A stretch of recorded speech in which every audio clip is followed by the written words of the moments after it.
kung ako lang ang masunod na alam mo, Congress, I appeal again to Congress. I cannot fight corruption. I cannot find an answer for. I forgot that it was in my. It was within a gray matter between my ears. How to move people who are almost resistant to finding fault and resisting moves of government to improve. Wala eh. Bara-bara. So Congress might want to enact a legislation. You know, it's not. It has not been done not in the Philippines. It's only done in parliamentary countries, where the Prime Minister is grilled during the question hour. But I want to Congress to know that I'm ready to appear there in Congress and discuss with them. But they should allow me to talk first, then discuss how we can cut corruption. Simplify the ease of doing business has some recommendations, almost radical. But I will try to begin tomorrow shaking the tree sa PhilHealth. Bala ko mag-reorganize and impose upon them a single line of authority. No more so many, wala namang iba dyan. There are so many tables there in an office, hindi lang PhilHealth, na who can do the work, who can process the papers, without really having a discretion whether or not he should be hanging on it, sitting on it. Wala eh, basta kanila, magdaan sa kanila na hindi naman kailangan. Kung dadaan man, if at all, that the papers will pass their desk, that they have no discretions at all. So, ang sabi ko sa Congress, limitahan natin. 3 days. That's enough. I'm sure. Otherwise, you guys are not doing your work. I mean, 3 days, if you really put your heart into it and work hard, you can finish the job, or let us say, even 1 week. But yung months and years, I will name the office probably towards the end of the year. Yung na may application na umabot ng 2 taon, putang ina ninyo magbantay ko, mumurahin ko talaga kayo.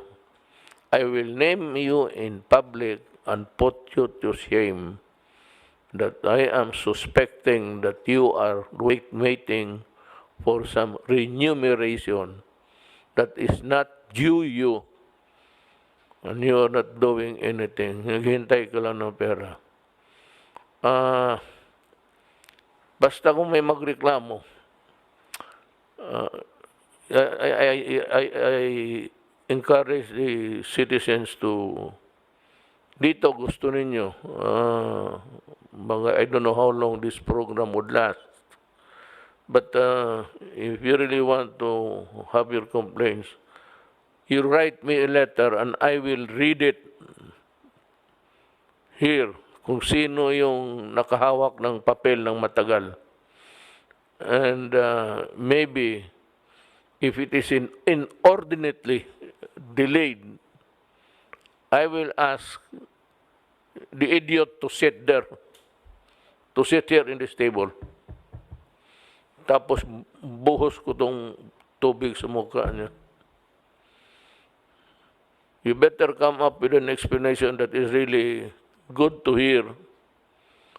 Because pang wala na ko ng pasensya, no? Bastusin talaga kita. Or Congress can call me and we will discuss. I do not have any qualms about you setting up oversight committees. That is good. More people watching the people's money, the better. Wala akong ano dyan sa sabihin ninyo intrusion into the domain of the separation of power, because it's legit. You can do it and you can make it stricter and more hard for people to. Wala eh. Sabi ko nga sa ayaw ko kung sabihin ko ito sa inyo. I offered to resign as president. Pinatawag ko yung lahat ng sabi ko na kasi nagsasawa na ako.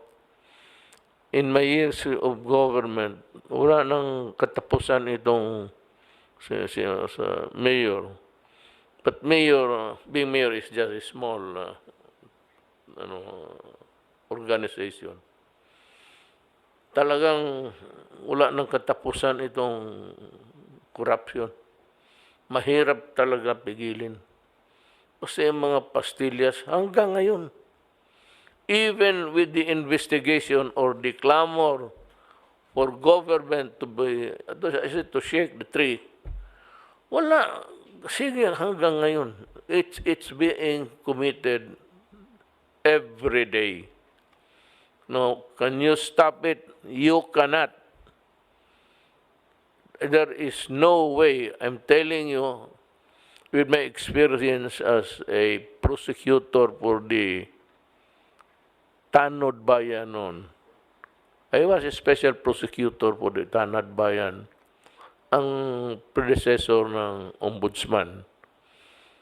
But at the same time, I was a city prosecutor for Davao City. I was having a dual role there.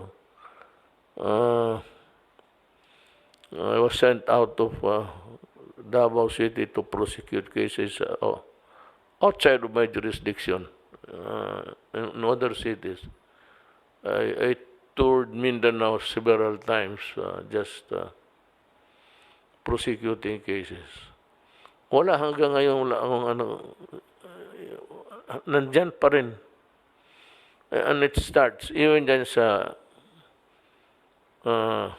yung land registration. You are really notoriously, even in the provinces, of sometimes the employees run to the mill of the grid of bureaucracy, mag-invento ng mga peke na dokumento. Marami dyan. I prosecuted about 7 itong putang inang land registration.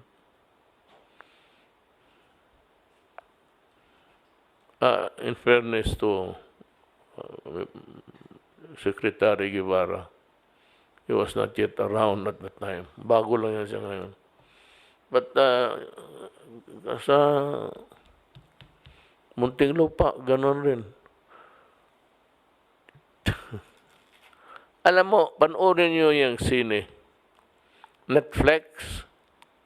If you do not have it, find your enable that one connection with the internet.